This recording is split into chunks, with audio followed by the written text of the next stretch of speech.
Dans la famille Schumacher, tout le monde connaît le père, Michael, immense légende de la Formule 1, vainqueur de 7 titres de champion du monde et considéré par beaucoup comme le meilleur pilote de l'histoire. Malheureusement, le pilote allemand de 53 ans a connu un destin tragique, victime d'une terrible chute à ski du côté de Méribel, Savoie, en décembre 2013. Depuis, à part ses proches, personne ne connaît vraiment l'état de santé du mari de Corinna Habetsch, qui vit entre la Suisse et les îles Baléares.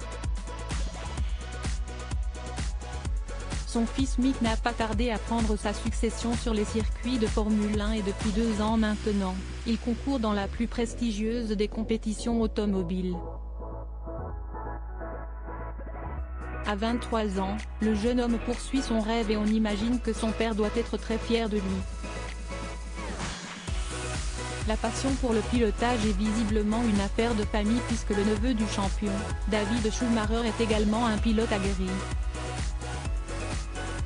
Le jeune homme de 20 ans, qui est donc le fils de Ralf Schumacher, lui aussi pilote de Formule 1, est actuellement dans un championnat allemand de voitures de tourisme appelé le Deutsche Tourenwagen-Master et malheureusement pour lui, il s'est retrouvé pris dans un terrible accident samedi dernier lors d'une course.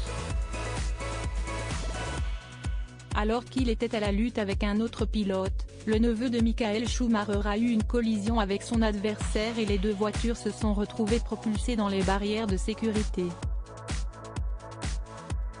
Quand David est rentré à la maison, il continuait à se plaindre de douleurs au dos. Un accident particulièrement violent à la vue des images et un troisième pilote a perdu le contrôle de son véhicule, plusieurs éléments de sa voiture prenant en feu.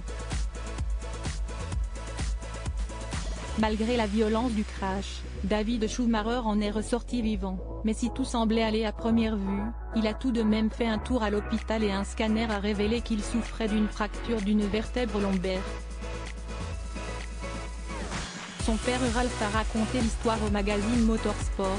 Quand David est rentré à la maison, il continuait à se plaindre de douleurs au dos.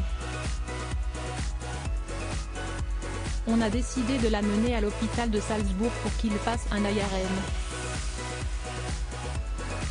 Il s'est avéré qu'une vertèbre lombaire était fracturée,